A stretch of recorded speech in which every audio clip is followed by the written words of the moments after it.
அன்பு குழந்தைகளா, எல்லாருக்கும் வணக்கம். எல்லாரும் எப்படி இருக்கீங்க? நல்லா இருக்கீங்களா? இந்த ஏ அப்படிங்கிற எழுத்துடன் சாய்வு கீற்ற நம்ம இணைக்கும் போது கிடைக்கின்ற இந்த எழுத்தை ஏ அப்படின்னு ஒலிக்கணும். இந்த ஏ என்ற ஒலிப்பை உடைய எழுத்துக்கள் இடம்பெறுகின்ற சொற்களை படிக்கலாம். ஏல ஏல, இக் ஏலக், கா ஏலக்கா, ஈ ஏலக்காய். இந்த ஏலக்காய் என்பது ஏலம் என்ற செடியிலிருந்து கிடைக்கின்ற காய்தான் ஏலக்காய். இந்த ஏலக்காய் அளவில் மிக சிறியதாகவும் இதன் வெளிப்புறம் பச்சை நிறத்திலும் இருக்கும். இந்த ஏலக்காய் நல்ல நறுமணம் கொண்டது. இது சமையலில் அதிகமாக பயன்படுத்தக்கூடிய மசாலா பொருட்களில் ஒன்றாகவும் உள்ளது.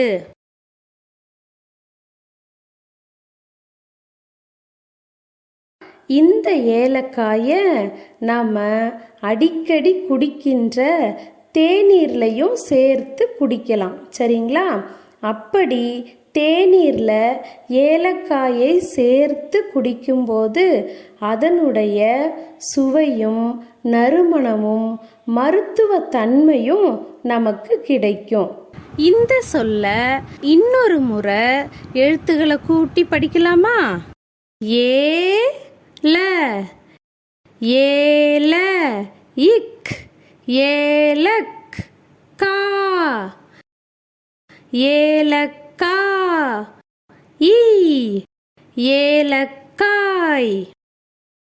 அடுத்து நாம பார்க்க போற எழுத்து இந்த கா அப்படிங்கிற எழுத்தோட இரட்டை கொம்பை நம்ம சேர்க்கலாம். கா அப்படிங்கிற எழுத்துடன் இரட்டை கொம்பை சேர்க்கும்போது நமக்கு கிடைக்கின்ற எழுத்தை கே அப்படின்னு ஒலிக்கணும். இன்னொரு முறை சொல்லட்டுமா? கா எழுத்துடன் இரட்டை கொம்பை சேர்க்கும்போது கே அப்படின்னு ஒலிக்கணும். கே இல், கேள். வா ர, வர. கு கேழ்வரகு. கேழ்வரகு என்பது மிக மிக பழமையான ஒரு உணவுப் பொருள் ஆகும். இது 9 வகையான தானியங்களுள் ஒன்றாகவும் இருக்கிறது. இந்த கேழ்வரகு அளவில் மிக மிக சிறியதாக இருக்கும். அது மட்டும் இல்லாமல் இந்த கேழ்வரகு வெளிர் சிவப்பு நிறத்தில் காணப்படும். நம்ம முன்னோர்கள் இந்த கேழ்வரகை அதிகமாக தங்களுடைய உணவில் பயன்படுத்தினாங்க. கேழ்வரகு களி, கேழ்வரகு கூழ், கேழ்வரகு அடை, கேழ்வரகு தோசை, இப்படி பல வகையில் இந்த கேழ்வரகை உணவாக சமைச்சு சாப்பிட்டாங்க. சின்ன குழந்தையிலிருந்து வயதான பெரியவர்கள் வரைக்கும் அனைவரும் சாப்பிடக்கூடிய எளிமையான முழுமையான ஆரோக்கியம் நிறைந்த உணவுப் பொருள் தான் இந்த கேழ்வரகு. இந்த சொல்ல இன்னொரு முறை எழுத்துக்களை கூட்டி படிக்கலாமா? கே இல், கேள். வா ர, வர. கு வரகு, கேழ்வரகு, கேழ்வரகு. அடுத்து நாம பார்க்க போற எழுத்து சா அப்படிங்கிற இந்த எழுத்தோட இரட்டை கொம்பை நம்ம சேர்க்கலாம். சா எழுத்துடன் இரட்டை கொம்பை சேர்க்கும்போது நமக்கு கிடைக்கின்ற எழுத்த சே அப்படின்னு ஒலிக்கணும். இன்னொரு முறை சொல்லட்டுமா? சா எழுத்துடன் இரட்டை கொம்பை சேர்க்கும்போது சே அப்படின்னு ஒலிக்கணும். சே வ சேவ இல் சேவல். சேவல் என்பது நம்ம எல்லாருக்கும் நல்லா தெரிஞ்ச நம்ம வீட்டில் வளர்க்கக்கூடிய கோழி இனத்தின் ஆண் கோழிக்கு தான் சேவல் என்று பெயர். இந்த சேவலுக்கு அழகான கொண்டை இருக்கும். இந்த சேவல் எழுப்புகிற ஒலியை கூவுதல் அப்படின்னு சொல்லுவாங்க. சேவல் கூவுகிறது அப்படின்னு குறிப்பிடுவாங்க.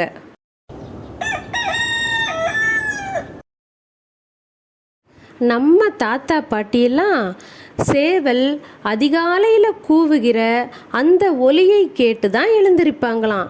இப்போவும் நிறைய மக்கள் சேவல் கூவுகிற அந்த ஒலியை கேட்டு அதிகாலையில் எழுகிற வழக்கத்தை கடைபிடிக்கிறாங்க. நிறைய ஊர்களில் திருவிழாக்களில் சேவல் சண்டையை நடத்துவதை ஒரு வழக்கமாகவே வச்சுருக்காங்க. குழந்தைகளா, இந்த சேவல் அப்படிங்கிற சொல்ல இன்னொரு முறை எழுத்துக்களை சேர்த்து படிக்கலாமா? சே வ சேவ இல் சேவல். அடுத்து நாம பார்க்க போற எழுத்து இந்த டா அப்படிங்கிற எழுத்து கூட இரட்டை கொம்பை நம்ம சேர்க்கலாம். டா கூட இரட்டை கொம்பை சேர்த்தா கிடைக்கின்ற எழுத்த டே அப்படின்னு ஒலிக்கணும். இன்னொரு முறை சொல்லட்டுமா? டா கூட இரட்டை கொம்பை சேர்த்தா டே அப்படின்னு ஒலிக்கணும்.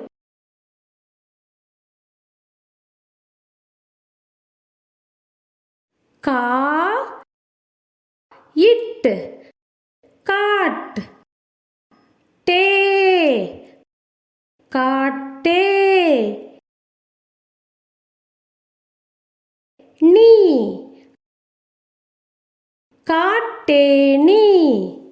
காட்டேனி என்பது அமெரிக்க நாடுகளில் காணப்படுகிற ஒரு வகையான காட்டெருமை. இது வட அமெரிக்காவிலையும் ஐரோப்பாவிலையும் காணப்படுகிறது. இந்த காட்டேனிய தோலுக்காகவும் கொம்புக்காகவும் உணவுக்காகவும் அதிக அளவில் வேட்டையாடுறாங்க. இதனால் இதோட எண்ணிக்கை குறைஞ்சு போச்சு. ஆனால் இப்போ சில ஆண்டுகளுக்கு முன்னால் அமெரிக்க மற்றும் ஐரோப்பிய அரசாங்கம் சில முயற்சிகளை செஞ்சு இதோட எண்ணிக்கையை அதிகப்படுத்தியிருக்காங்க. இப்போ அமெரிக்காவில் பல தேசிய பூங்காக்களில் இந்த காட்டேனியை வச்சு அதோட இனத்தை பெருக்கி வர்றாங்க. இப்போ ஐக்கிய அமெரிக்காவில் இருக்கிற மிகப்பெரிய விலங்கு இந்த காட்டேனி தான். இந்த சொல்ல இன்னொரு முறை எழுத்துக்களை கூட்டி படிக்கலாமா? கா இட் காட் டே காட்டே நீ காட்டேனி. அடுத்து நாம பார்க்க போற எழுத்து நா அப்படிங்கிற இந்த எழுத்து கூட இரட்டை கொம்பை சேர்க்கும்போது கிடைக்கின்ற இந்த எழுத்த நே அப்படின்னு ஒலிக்கணும். இன்னொரு முறை சொல்லட்டுமா?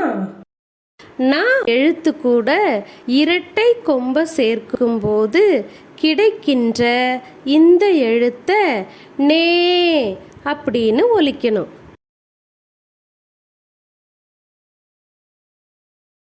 க இன் கண் நே கண்ணே நீ கண்ணேனி கண்ணேனி அப்படிங்கிறது உயரமான மலைப்பகுதிகளில் கிடைக்கும் தேனை எடுப்பதற்கு இந்த கண்ணேனியை பயன்படுத்துவாங்க.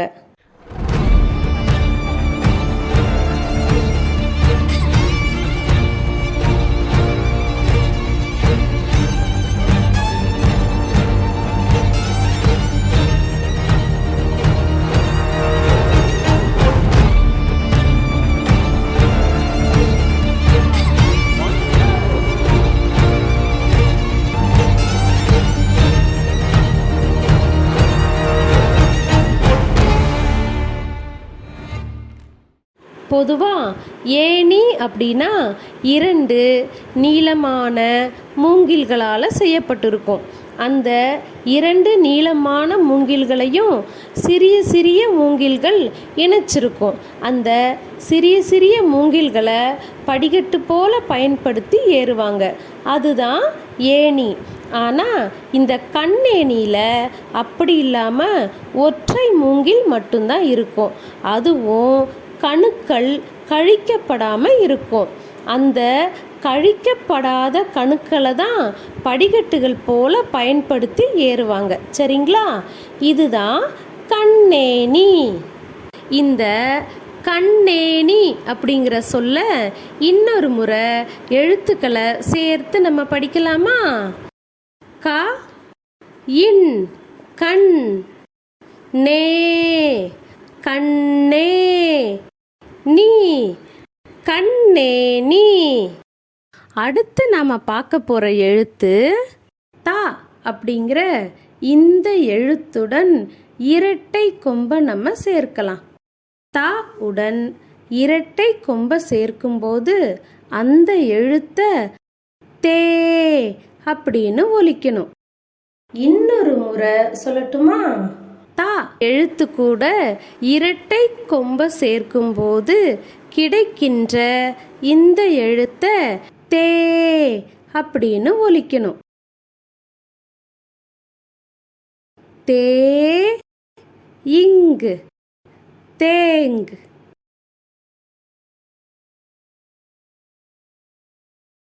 கா தேங்கா.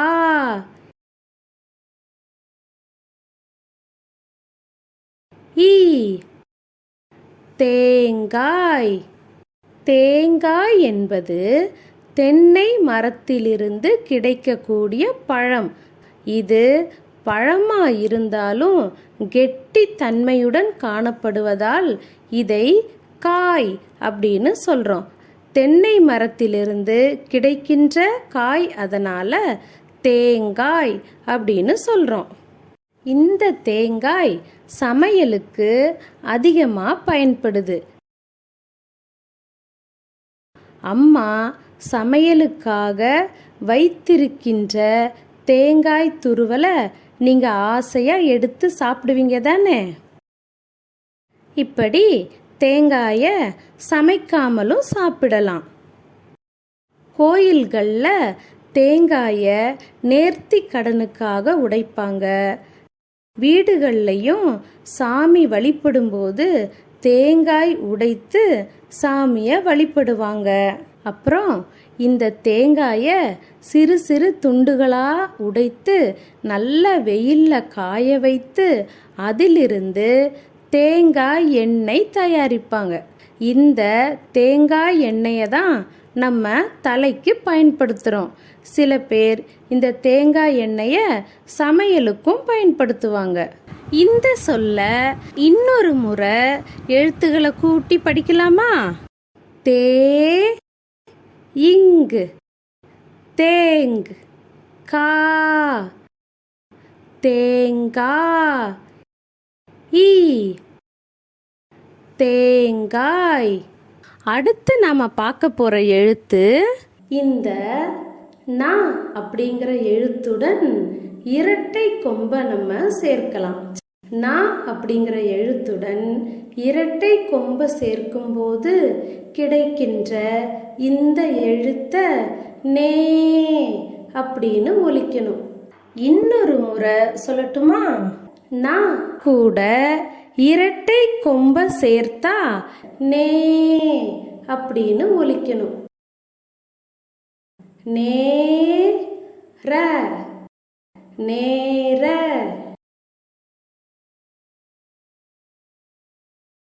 இம் நேரம்.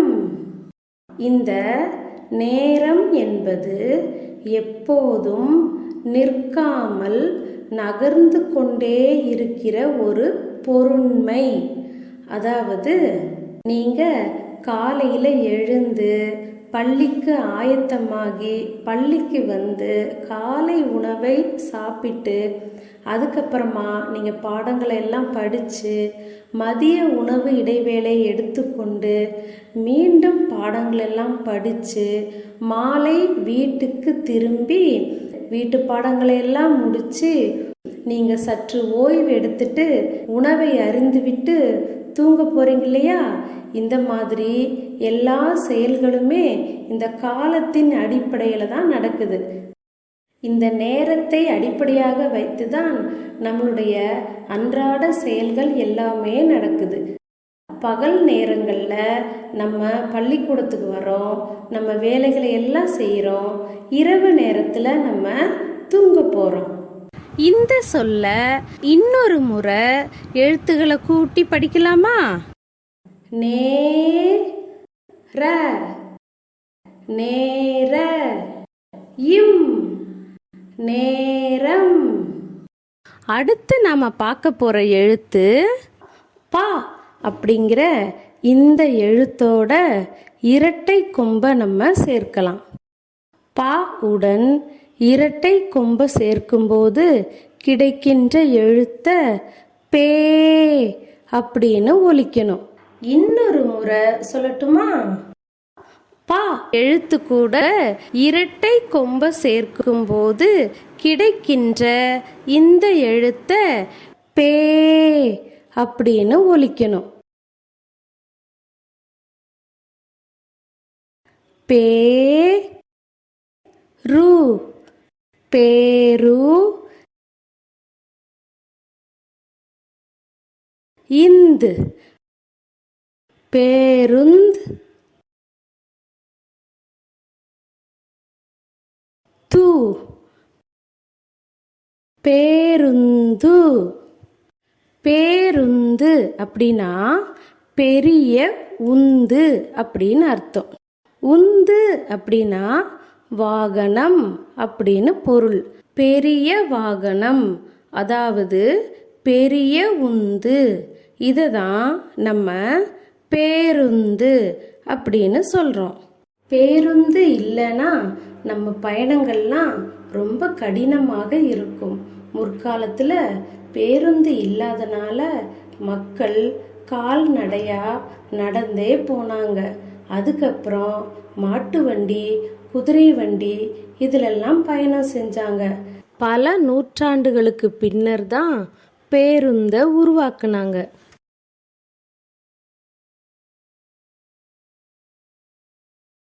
இப்போ பலவிதமான பேருந்துகள் இருக்கு.